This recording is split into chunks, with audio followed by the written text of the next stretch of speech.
All right, we are live. Welcome, welcome, welcome back to our live podcast, The Black Mind Garden, where we are remapping minds so you can create a life you design. And I am so excited today for this conversation with my colleague, my friend, my accountability partner, the Dr. Nicole Rochester. She is the owner of Your GPS Doc. And you know what we're talking about? Oh, and let me just say this part too. Health equity consultant extraordinaire, amongst many things. And I'm just excited to have this conversation about the empathy gap. Now, if you saw this invitation in advance, there was an article that was posted that Dr. Nicole posted on LinkedIn. And if you're listening from different platforms, you might be listening from Facebook, you might be listening from LinkedIn, you might be listening from YouTube. We will have the link to that article posted in the show notes. But I am going to have you Dr. Nicole, talk a little bit about that in just a moment. So first of all and foremost, welcome, Dr. Nicole. Thank you, Dr. Maisha Claiborne. I'm so excited. I'm so excited. You already know I'm a huge fan. So thank you for Oh, having me. yes. Well, I'm just so excited to have this conversation and to be having it with you of all people, because we like to rap. We rap it good too. So Yes. I want to start by I know you well, but my audience may not. And so I would love to have you tell your story. Like what is it that how did you get to this point? And then I want to also ask, like, how did you get inspired to write this empathy gap article? So let's just start there. Awesome. Well, as you stated, I'm Nicole Rochester. I am a fellow physician. I am a pediatrician by training, practice in clinical and academic settings for the majority of my career. After I did primary care for the first few years, and then I transitioned to hospital medicine and had the pleasure of being a medical director and an assistant professor and loved that job tremendously. However, I left clinical medicine a little more than 5 years ago to start my own company, which still honestly sounds a little bit crazy. But that transition to entrepreneurship and the formation of Your GPS Doc was really inspired by my caregiving journey with my father, who is now deceased. I know you know the story well, Dr. Maisha, but just for your viewers and listeners, my dad had a lot of chronic health conditions. And unfortunately, over the course of his life, he started to experience a lot of complications. His health, kind of gradually and then fairly rapidly declined. And my two older sisters and I had to fairly abruptly jump in and become caregivers and kind of help him with his health and with all of the other things. And being a caregiver just gave me a completely different experience with our healthcare system, Mhm. and seeing it as an insider and an outsider. It just showed me how ridiculously complicated the system is. And there were so many instances where I saw that my dad received better care because of my ability to advocate for him as a doctor, whether it was the title or the knowledge or the expertise or all of the above, the influence, the privilege. And so I initially launched my company as a health advocacy company, really to work with patients and their family caregivers to Mhm. help them understand and navigate the healthcare system. And then over the last couple of years, it's evolved to include now healthcare consulting with expertise in health equity and patient and family engagement. That is awesome. I love, and I, like I said, like you said earlier, I know you better than most of our audience here. And what I love is the journey of moving from, caregiver to empowering others in their navigating of the healthcare system, to then now empowering and guiding other organizations in their journeys to empower and create equity in their organizations. I mean, it's amazing. So let's talk a little Awesome. bit about this article, the empathy gap. Now you are, and I didn't say this before, but I'm saying it now. You are a fellow TEDx speaker as well, I and am. and so I know that there's a relationship between the article and the topic of your TEDx. So tell us a little bit about the article. Yeah. So the article is called The Empathy Gap Revisiting the 90-Second Encounter. And the 90-second encounter is a term or a phrase that I coined in my TEDx talk in 2019, which was also inspired by my caregiving journey. Mhm. And in that TEDx talk, I really talked about the invisibility that I felt as my dad's daughter, as his caregiver, until people found out what I did for a living, and the Mhm. invisibility that he faced navigating medical spaces as a Black man, as an older person. And what I did in the talk was I challenged healthcare providers to bridge this gap that has been created and reinforced by all the things that we won't have time to talk about probably today, but the electronic medical record and shortened visits and all the things that have depersonalized the encounter and the doctor patient relationship. And so I challenged our colleagues, our fellow colleagues, to spend the first 90 seconds of every encounter just engaging. Like, before you start asking me, why am I there, or what's wrong with my foot, or whatever, just have a conversation. Ask me about my child, or ask me about a book that I read. And I actually had a primary care physician who just is retiring as of this month, who Mhm. did this phenomenally. So I Mhm. talk about this in the talk, and I intentionally said 90-second encounter because, as a healthcare professional and a former clinician, I know the challenges of, like, we're in those rooms, we're in and out, they're booking these appointments back to Mhm. back to back, and I already knew that my colleagues were going to push back. Well, we don't have Mhm. time. Right. And I just feel like everybody can carve out 90 seconds out of that visit to just connect with patients in a human way. And it's not only beneficial for the patients and their family members, and I would say crucial to establishing that trust, to building that therapeutic alliance, but it also, I think, is an antidote, so to speak, for physician burnout, because I think a lot we've lost our way to a large extent, and you get caught up in this rat race. And so, just being able to connect on a human level with patients, I think, will feed the soul for physicians and other healthcare providers. Mhm. So that was already in the background. This article, I had the pleasure of watching The Color of Care. It's a documentary. If you have not watched it, I encourage all of you to find it. Just Google it. But it's a documentary that is executively produced by the Oprah Winfrey, and it really highlights the challenges that Black and Brown individuals faced during the height of the COVID pandemic. And it is heartbreaking. So I'm warning, get all your tissues and all those things. But in that documentary, I believe it was Oprah that literally used the word, there is a phrase, there is an empathy gap. Mhm. And they talked about the empathy gap kind of being the reason why the humanity of these individuals was dismissed, and they Right. were sent home prematurely, or not hospitalized at all, or Mhm. being told that there was nothing wrong, when in fact later they would go home and die, like in their Mhm. easy chair. Mhm. So I was just compelled, in that, the empathy gap, and it just took me back to my TEDx talk and my experiences with my dad and the 90-second encounter, and I was really led to write the article. It's an interesting thing, coming back to this 90-second encounter. I think that sometimes, you know, we can take for granted that the connection with our patients can is just as impactful for us as clinicians as it is for the patient. That I would say, when I was like you, I'm out of clinical medicine for quite some time now, but I would say that that was the thing that kept me connected in the clinical medicine for so long, even Yep. when I knew that all the logistics around it I was done with. But it was that connection to my patients that was very valuable.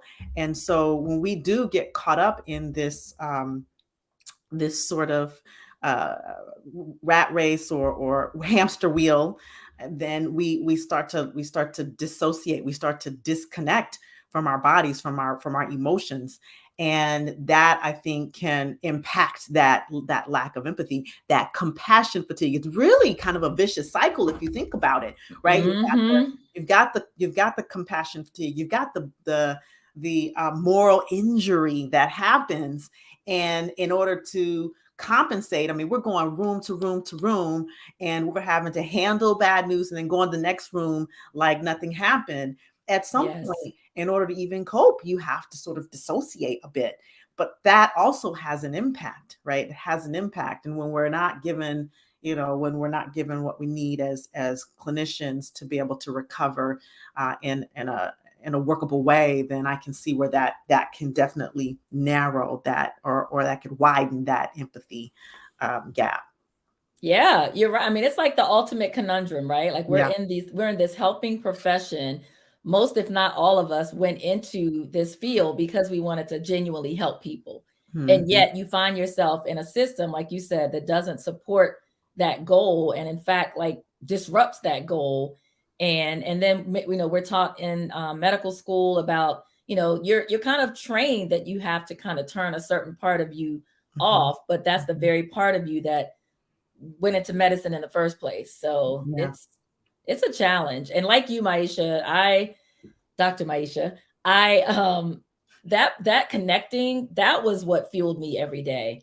I mean, that like I prided myself on knowing tidbits of information about my patients, and even in the hospital setting, taking time to get to know them, and circling back and being able to reference something that they told me the day before. And so I can't even imagine practicing without that.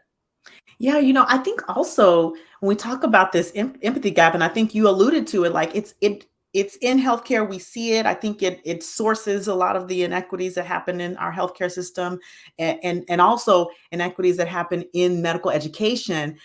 But I Mm, think it's even bigger than that, right? So a lot of what I'm starting to focus on is empowering the education, the educators, and educational arena, higher education and K-12. And what we're seeing, teacher burnout is just as big of a thing as yep. as burnout. And I think burnout across the board, right? I think in the healthcare industry, it is more of a moral injury issue, because we know the intentionality that happens with um, you know,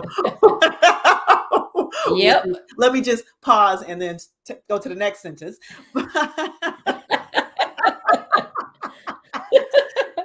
um, and we're seeing this across the board. There's fatigue across the board, and so when we're talking about the trauma that's happening inside of our healthcare system, the trauma that's happening inside of our schools and educational systems, it causes, when you've got 20 kids, 25 kids in the classroom, and you have behavioral stuff going on with a few of them, and you're already burnt out, you've got a curriculum to deliver, and then whether you have support or not, is can be an issue, can drive that, uh, Yeah, grading all the paperwork. I imagine that too can widen, because you're in this survival mode.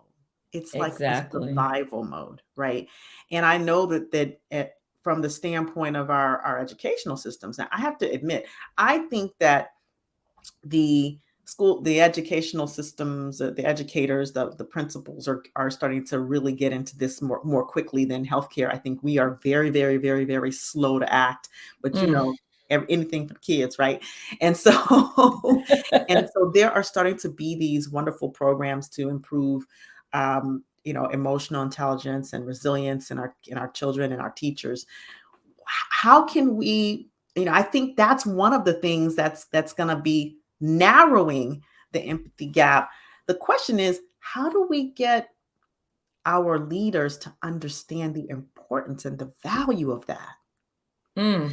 Well, as you were kind of alluding to, but you didn't quite go there, healthcare, like everything else, is a business. Mhm, And unfortunately, many, or if not most, if not all, of the decisions that are made center around profitability.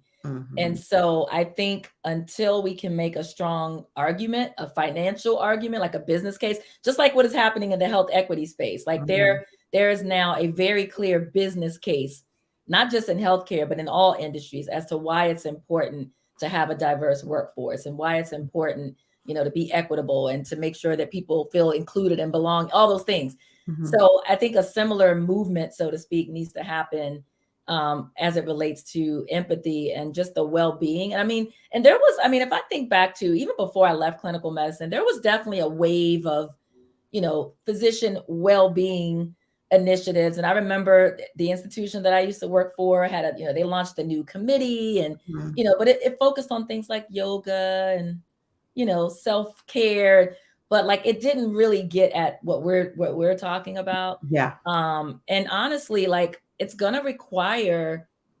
a commitment to allowing healthcare providers to like slow down. Mhm. And by definition, that's going to mean that, some of those productivity numbers are going to change. But ultimately, I believe with all of my heart that when health doctors and other clinicians are able to show up fully for their patients, they're going to spend less time. Like Yeah. ultimately, like Mhm. we're thinking, oh, that's going to take more time, but Mhm. you're going to spend less time because you're going to gain that trust.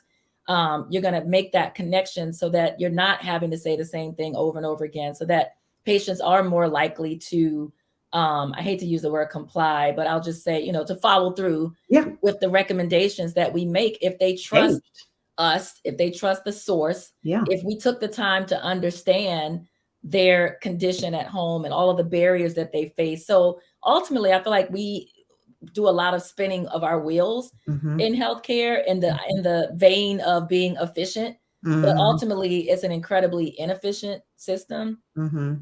But to answer your question, I think leadership, they're going to have to buy in to like really at first acknowledge the problem, right? That's always the first step, is like acknowledging the problem and then really taking the innovative steps that are necessary to solve it. And as we have seen with everything else, that is a slow process. Yeah.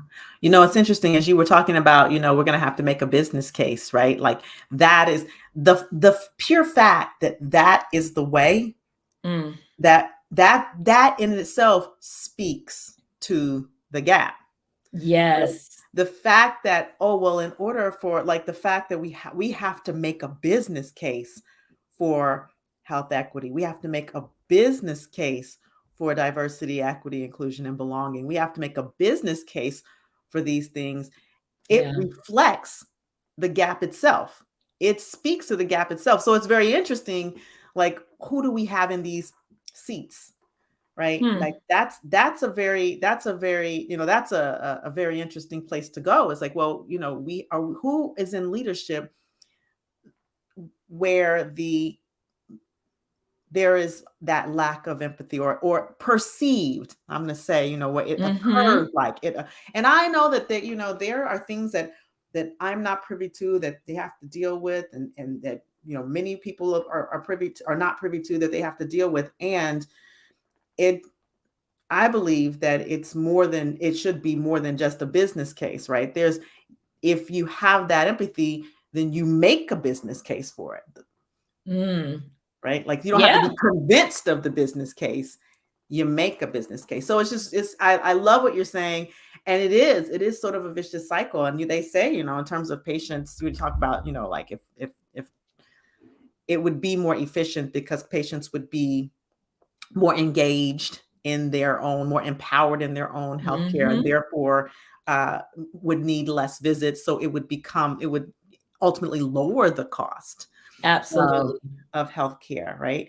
And so it is right now incredibly inefficient the way we're doing things, and just by putting a little bit of empathy and understanding and listening, expanding the listening, then we might could get somewhere from that standpoint, at least move the needle a little bit. But you're right, healthcare is incredibly slow to move, and I Yeah. wonder if it's because of that gap. I think that's definitely part of it. I mean, I think, like you said, there's a lot of like I don't want to leave the audience feeling like we're, blaming or Oh doctor no, not at bashing, all. but, or and it is multifactorial. And I Mhm. know that it's not like I'm in some ways I'm simplifying it, or we're simplifying it, but in some Mhm. ways it really is simple. You know what I Mhm. mean? Yeah, I mean, Um, it's just discourse, right? It's things to think yes. about, and that's what I like. Is these are nothing. There is no real truth. This is all discourse, and Yeah. there are multiple things that play into the problem, And this is just one of them. And it's one that doesn't get talked about. True. And I think that's the problem, is that, there are all the obvious things that get talked about. And then there are the not so obvious things that people won't talk about. And inside of that empathy gap, we really do have to look at, one of my favorite people, Dr. Ronald Wyatt, talks about it all the Oh, time, doesn't he? yes. Right? Yes, he The hearts does. and minds of people. Yes. And where that empathy is lost, we have a problem. And it's not just in Absolutely. healthcare, it's across the board. We're speaking of healthcare because that's the industry that we come from, Hmm. right? But it's not to say that it's just the leaders in healthcare, it's just healthcare at all, because I work outside of healthcare. A lot of the organizations that I've worked with have been in non-healthcare organizations. And we're seeing the same thing. I mean, you look at Georgia, their elections, Mm, you see the empathy gap, that a yeah. whole group of people voted against their own interests, right? Oof. Yeah. To No, not you're see a person win. So it's, yeah, I'm you're glad that you absolutely brought that right. up, because I don't want to leave the audience thinking that we're disparaging our, the leadership. And there is a simplicity to the fact that where the gap exists, the gap exists. Yeah. And you mentioned earlier, and I just wanted to circle back because I talk about it in the article, how the empathy gap really breeds and widens disparities and really, it plays into bias and racism. Hmm. When you hear, if you watch this documentary and you hear these stories, and many of you don't even have to watch, many of you have stories like this in your own families, Hmm. in your own communities. But when you think about, not just historically, right? Because everybody wants to try to tie the mistrust in the Black and brown community in terms of healthcare to the past. But when you think about the present and just the horrifying stories that you hear about, and how to reconcile the fact that healthcare providers are able to look at a patient Hmm. and just completely dismiss their concerns. And I'm sure, if you were to query any of those healthcare professionals, none of them would admit to or believe that they were, racist. Hmm. But it stems from that empathy gap and just having like a hardening, of your heart, and also just not seeing others, like not being able to see yourself in others, Hmm.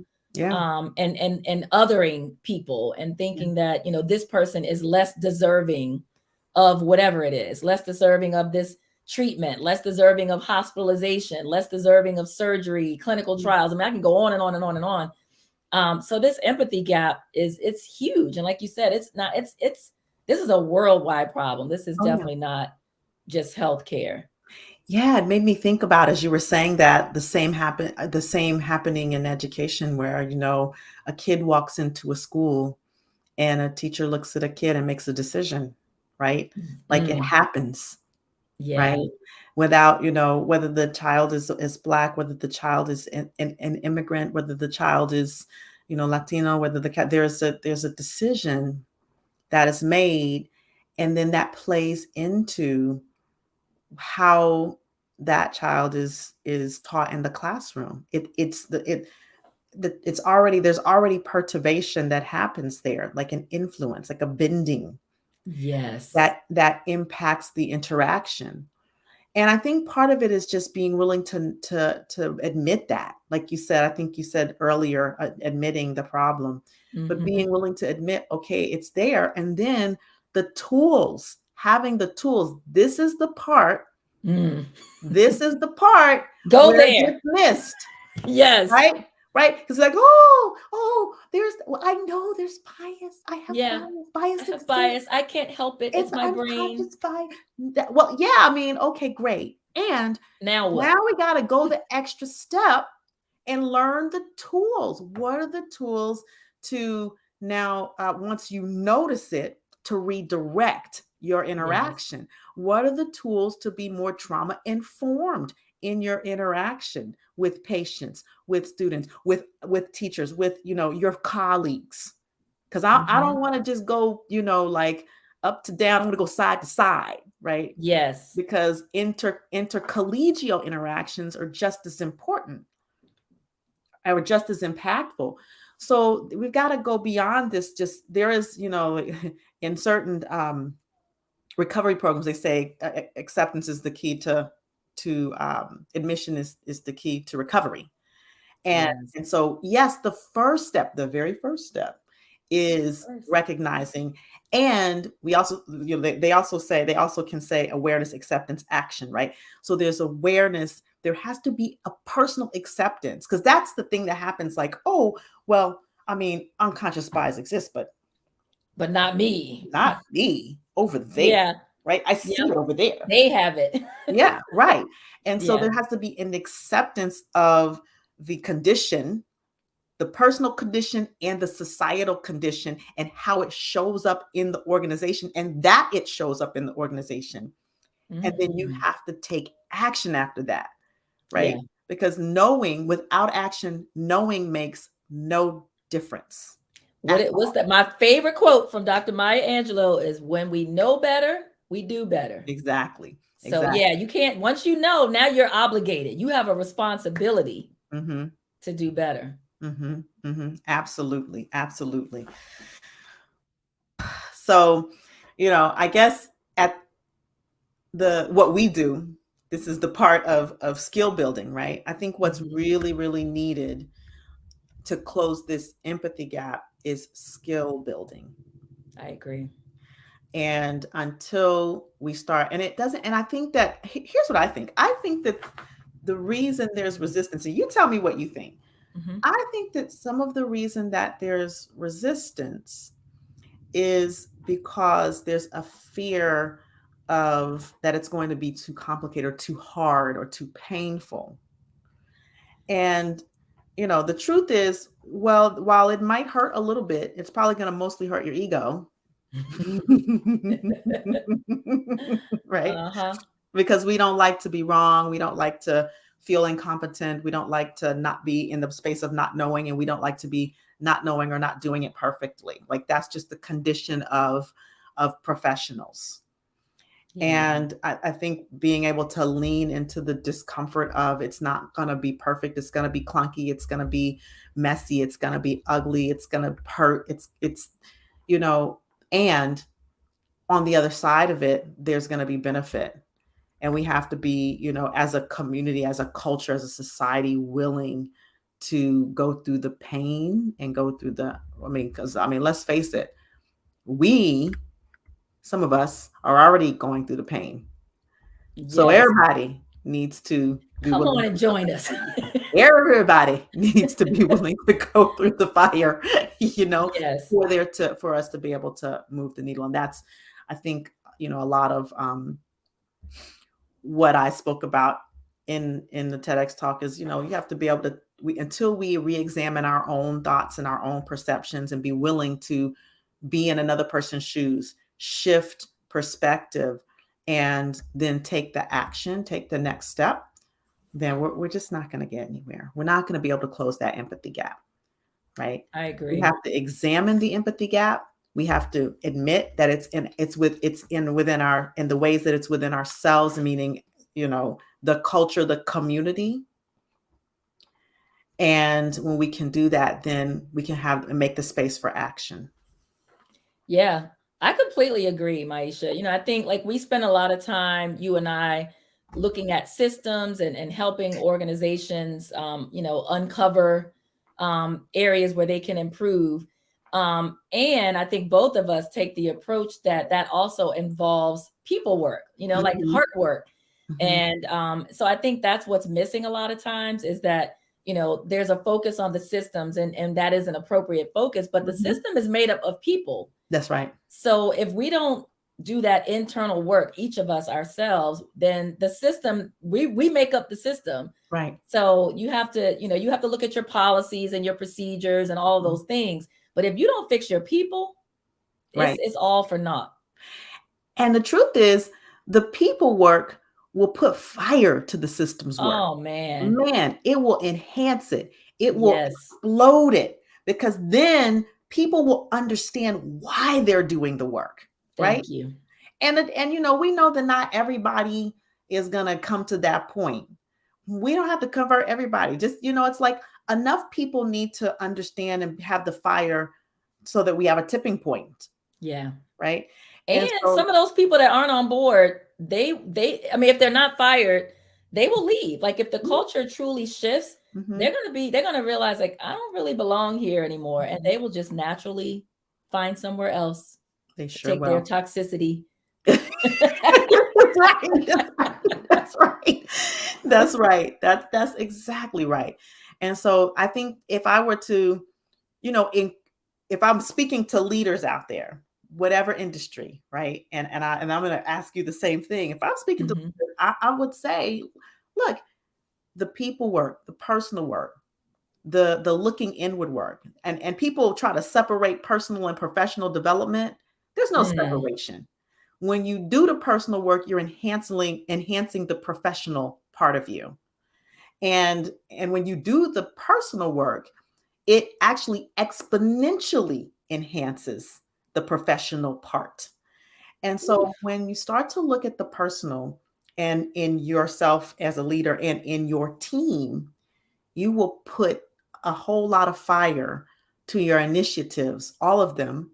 And there will be exponential culture change when you start to pass that down, when you make those values known. Mm. Yeah, I'm just over here. Like I know I'm just over here like shaking in my seat, like bouncing up and down. Yes, yes, yes, yes. And you and I can also relate to that as entrepreneurs. Mhm, And I mean, like I'm as you were speaking, I was thinking about the leaps and bounds that I've had in my professional journey as an entrepreneur, all of which recently, like it were all the impetus was my personal development and like mhm. really taking a step back and working on my mindset and those personal things. So absolutely the same is true for employees and leaders within organizations. You cannot, you can't separate them. That's I right. agree with you 100%. That's right. That's right. Well, you and I, we could have multiple conversations. They can go in multiple directions. And, the holidays are upon us, and I know you have places to be and things to do. Well, I love having conversation with you. I think this is a perfect place to pause, and I say that intentionally because we both know this is not the last conversation you and I are going to have. Love Yes. it. Right. I just want to thank you for being willing to come here with me. This is long overdue, we both know, Mm. to come and have this conversation about this empathy gap. It's just been amazing, and I just appreciate you, and I appreciate you not only for that, but for the work that you're doing, because you're making a huge impact in the space. I see it all the time. So Well, thank you, Dr. Maisha. And the feeling is absolutely mutual. Thank you for allowing me, inviting me to be on your platform. You are a powerful force. And I am just really looking forward to seeing you advance this message of, communication and emotional intelligence and just seeing how this transforms all industries. So it's always a pleasure to talk with you on and offline. And I love the idea of us maybe having a part two to this conversation. absolutely. So now, of course, um, I want you to talk to the audience about what you have available, like for people who want to engage with you Mhm. post podcast. What do you have available? We'll make sure for those of you who are listening, we'll have all of this information. What would you like the people to know about how they can engage with you and the ways they can engage with you? Well, thank you for the opportunity. You can visit my website, which is yourgpsdoc.com. You can follow me on Instagram and Facebook and Twitter at yourgpsdoc. On Facebook and Instagram, also at the GPS doc. And I love speaking primarily to healthcare organizations about dismantling structural racism and bias in healthcare. I love working with organizations, primarily healthcare organizations, again, with consulting, specifically around health equity, patient and family engagement, and really, taking an inside out approach is something that I really pride myself in, and just really working with organizations and their leaders to transform their organizations in many of the ways that you and I just talked about. But I believe that there's a lot of work to be done externally, but we also have to do the work internally. So yeah, if you're interested in providing better care for your historically marginalized and underserved populations, your racially minoritized patients and communities, I would love to talk with you. If you need a dynamic speaker for your grand rounds, or your other events within healthcare spaces, conferences, things like that, you can feel free to check out my website. And thanks again for having me, Dr. Maisha. Oh, it was a pleasure, Dr. Nicole. You all heard it. Invite her to speak, invite her to train, and go visit, it's yourgpsdoc.com, right? That's correct. Yourgpsdoc.com. And we will, like I said, we will have this in the show notes for those who are listening to the podcast by audio, in the descriptions for those of you who are tuning in for the replay afterwards. So with that said, you all know what you can do. You can pass this episode and even the podcast onto a colleague, onto a friend, onto a family member, and make sure that you leave us a little review so you can let the people behind you know that we are making a difference with this work. And we will see you on the next episode. Have a good one. Take care.